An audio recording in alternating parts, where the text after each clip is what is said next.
step right on up and get yourself some clam chowder right here, boy. Chowder, clam chowder. Chowder is soup we love the best. Chowder, clam chowder. Who's gonna do it better than the rest? Family event making my mom's 70-year-old recipe for the best clam chowder. Family, friends, sisters, cousin, daughter, best friend. All of the above. We're considered amateurs, just a bunch of friends and family out here.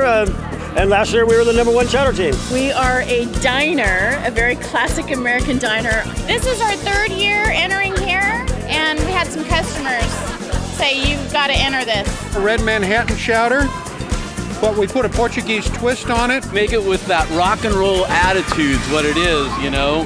We go wild with everything we can, put in some spices, and just make it good for everybody. What is so great about it is that it's such a community event.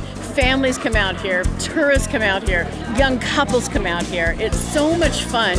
Santa Cruz really supports the community events and supports the parks and recreations. This is really wonderful.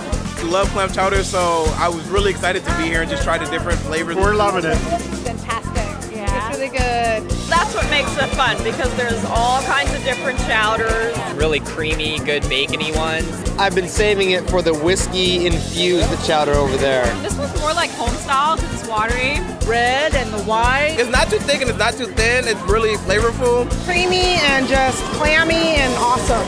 It's delicious. I just wish I had a bigger bowl so I get more. And we enjoy it, so we get 2 tasting kits and then we use it together. We come every year. We love it.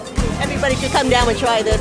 Come early, bring an appetite, and have a great time. Oh, they're insane. If you like chowder, you gotta come here. You gotta come here. Yeah.